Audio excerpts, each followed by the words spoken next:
Clube do Livro, por aqui na Unicinos FM 103.3, também na TV Unicinos. O livro de hoje é Madame Bovary, do Gustave Flaubert, e a gente já fez aqui um suspense, né, sobre a morte, né, da Madame Bovary, e agora passa a bola para Camila Keu, então, que realmente tem muita coisa para falar, né, sobre esse momento do livro. Eu não sei o que eu falo, se eu falo da morte dela, se eu falo da questão dos encontros amorosos, eu não sei. Pelo menos pela ordem, pode ser pelo encontro. Mas como eu já não sei a morte, então, né? Então... Eu tô ansiosa pra falar da morte dela. Então... Eu acho que foi a passagem que eu mais gostei do livro. Não porque eu não gostava muito dela, ela morreu, né? Pode ser também. Tinha um ódio mortal da mulher, né? Ela morreu.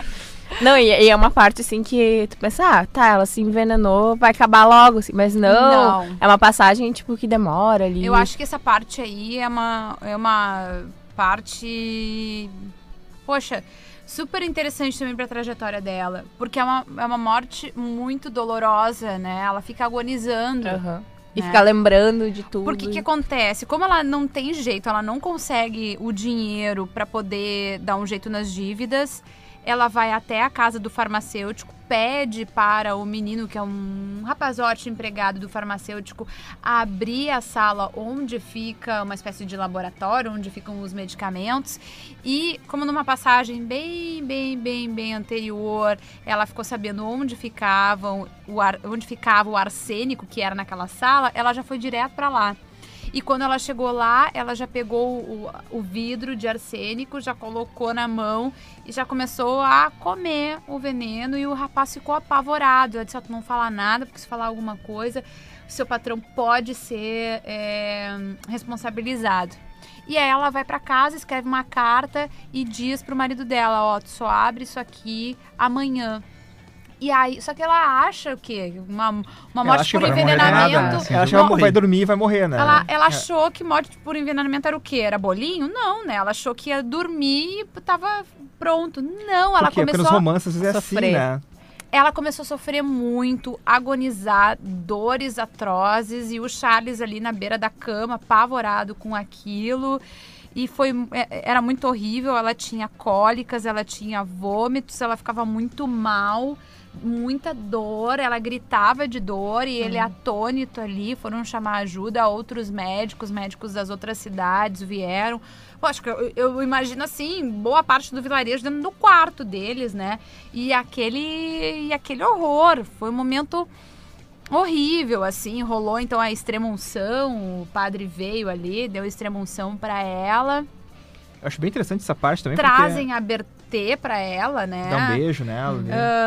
E é interessante que a filha, não tem vontade de ir com ela. Obviamente, ela deveria já estar num estado horrível, né? Porque dizia que ela estava muito pálida, manchas no corpo, manchas roxas. Então, ela já estava realmente, né, morrendo, e a menina não queria nem chegar perto dela. Até mesmo porque ela nunca estabeleceu uma verdadeira relação ali, maternal, mãe e filha, né? Então, a menina também não tinha tanto, assim, proximidade com ela, né? Então, foi, assim, um desfecho muito traumatizante, assim, né? Pro Charles também, que viu toda aquela dor, viu ela morrendo, definhando ali daquele jeito em poucas horas, né? E foi um espetáculo, na verdade a morte dela foi um espetáculo pra boa parte do vilarejo, né? E eu acho que tem até uma parte ali que ela meio que se arrepende de ter sido tão ruim pro Charles, e até sente um carinho ali por ele, uma afeição, assim, essa parte é bem interessante também. Eu acho muito interessante porque o Gustave Flaubert, ele leu muito Shakespeare, né? E não dizem os livros que a Madame Bovary lê, né, durante esse romance. Mas imagino eu que Shakespeare pode ter sido um deles, né? E, quem não leu Romeu e Julieta, né? Isso. Romeu e Julieta no final, aquela cena bonita que os dois morrem e tal, tomando veneno, aquela coisa toda. No mínimo, ela deve ter imaginado que seria assim também, né? Tipo, toma um veneno ali... Achou que ia ser fácil. Acabou. E acho muito interessante realmente isso, sabe? Essa falta de romantização, né? Na morte. Porque a morte não é romântica. A morte é ainda mais por envenenamento, é uma morte ruim mesmo. A morte... É doloroso, né, cara? O negócio, tu vai tipo remexendo tudo ali, pô... Não tem como, né, cara? É dor, né? Eu acho que, na verdade, não é só a morte dela que não é romântica, mas os próprios encontros, assim, dela, tanto com o Leon ali. Não sei se é impressão minha, mas aquilo não parecia muito romântico, parecia uma coisa que ela tava tentando satisfazer uma parte do desejo dela, que era só aventura, assim, não era romântico, sabe? Eu acho que todo livro, ele é assim, sabe? Ele é uma história que tem tudo pra ser romântica, mas não é. Sim. Né? Uhum. E só pra completar esse desfecho da morte dela, né? O cego vai passando na rua quando ela tá naqueles estertores finais. E ele vai ali, ele canta, né? E aí... Enfim, uma música que lembra muito um terminar, né? E ela morre ouvindo aquilo, né? O céu que incomodou ela outras vezes durante a história, né? Que dava medo nela, inclusive, né? Sim. Isso aí. Que tinha uma cara meio estranha. Agora, a Fernanda comentou a questão dos encontros dela, né? Eu acho que isso é uma parte, assim, interessante também do livro, né? Como ela se desvencilhava dos eventos familiares, né? Da rotina da casa para ir se encontrar. Esperava o Charles dormir pra sair correndo.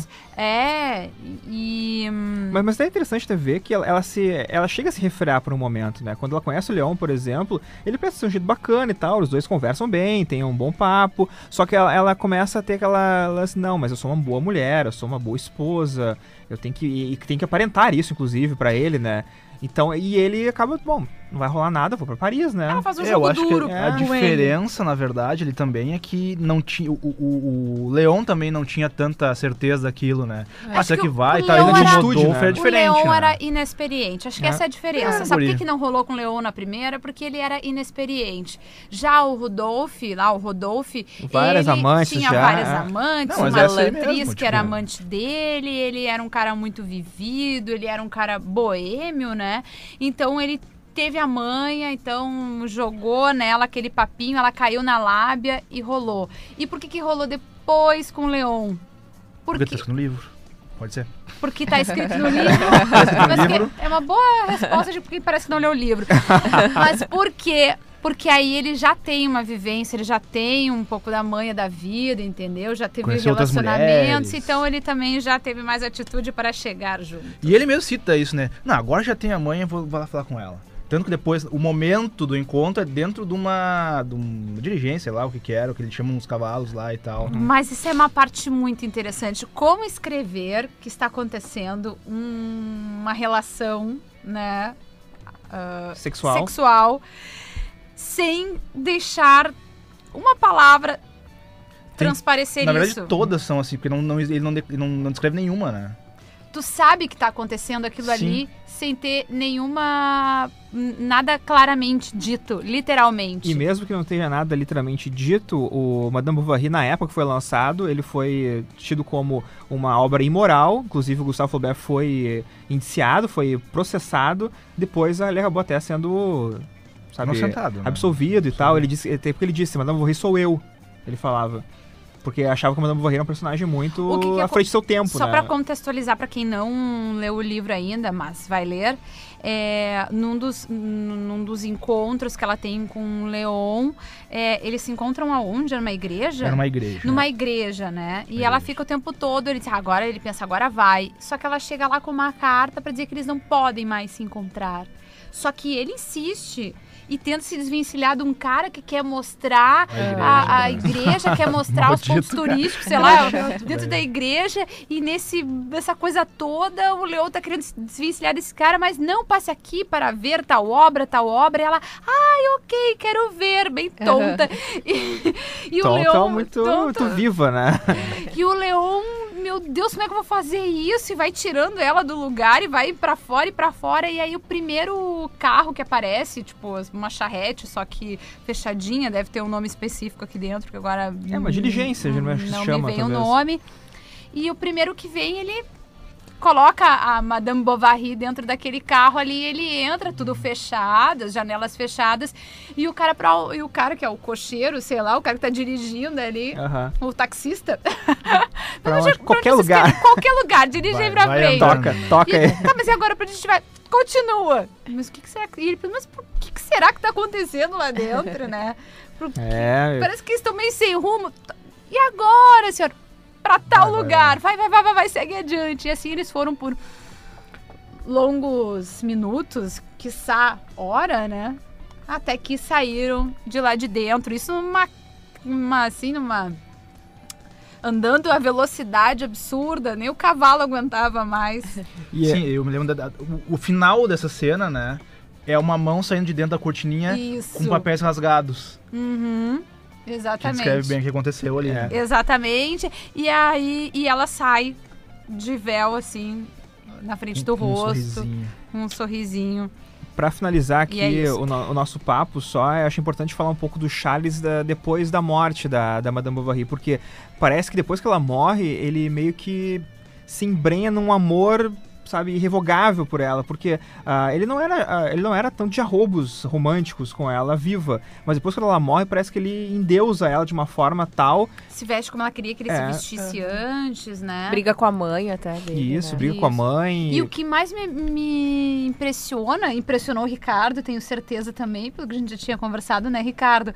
É que o Charles encontra as cartas, fica sabendo dos encontros amorosos que ela tinha, fica sabendo, ou seja, que ela tinha um relacionamento extraconjugal, enfim, que ela era adúltera, e, no entanto, Banana. aceita numa boa. Aquele cornomancismo, assim, que acontece. Total, cara. Impressionante. Ele encontra o Rodolfo pra vender um cavalo lá. Sabendo que o cara E o cara, tem um caso com a "Não." mulher dele. Fatalidade. Ela até abria aqui, ó. Ah, velho. Que ele diz assim, ó. Isso, cara. E acrescentou uma grande frase, a única que jamais disseram, foi culpa da fatalidade. Pensa bem, eu não lhe quero mal, foi culpa da fatalidade. Cara, impressionante, cara. Realmente. Impressionante. Vamos então chamar agora o Baldiceira pra conversar conosco aqui. Conversar, na verdade, não, vai ler um trechinho do Madame Bovary aqui pra gente no Clube do Livro. Confere aí. As outras existências, por mais insípidas que fossem, tinham pelo menos a possibilidade do inesperado. Uma aventura trazia consigo, às vezes, peripécias sem fim. O cenário transformava-se. Mas para ela, nada surgia. Era a vontade de Deus. O futuro era um corredor escuro, que tinha no extremo a porta bem fechada. Maravilha, então, já fechando por aqui o nosso Clube do Livro e esperamos que vocês tenham curtido, né, nosso papo aqui e que leiam agora Madame Bovary, se já não leram, assistam os filmes, também tem vários filmes aí baseados na obra do Gustave Flaubert, recomendo muito o de 91, que é do Claude Chabrol, que é muito fiel ao livro, um dos filmes mais fiéis que eu já vi, baseado num livro, e foi esse do Claude Chabrol, então vale a pena conferir. Isabelle Huppert, belíssima, fazendo aí a Madame Bovary. E então, Fernando Schmidt, muito obrigado pela participação. Muito obrigada, Rodrigo. Ricardo Duarte. Muito obrigado, senhor. Camila Kiel. Valeu, até a próxima. E isso aí, até a próxima semana que vem tem mais Clube do Livro por aqui na CN3.3, também na TV Unicinos. Grande abraço e até.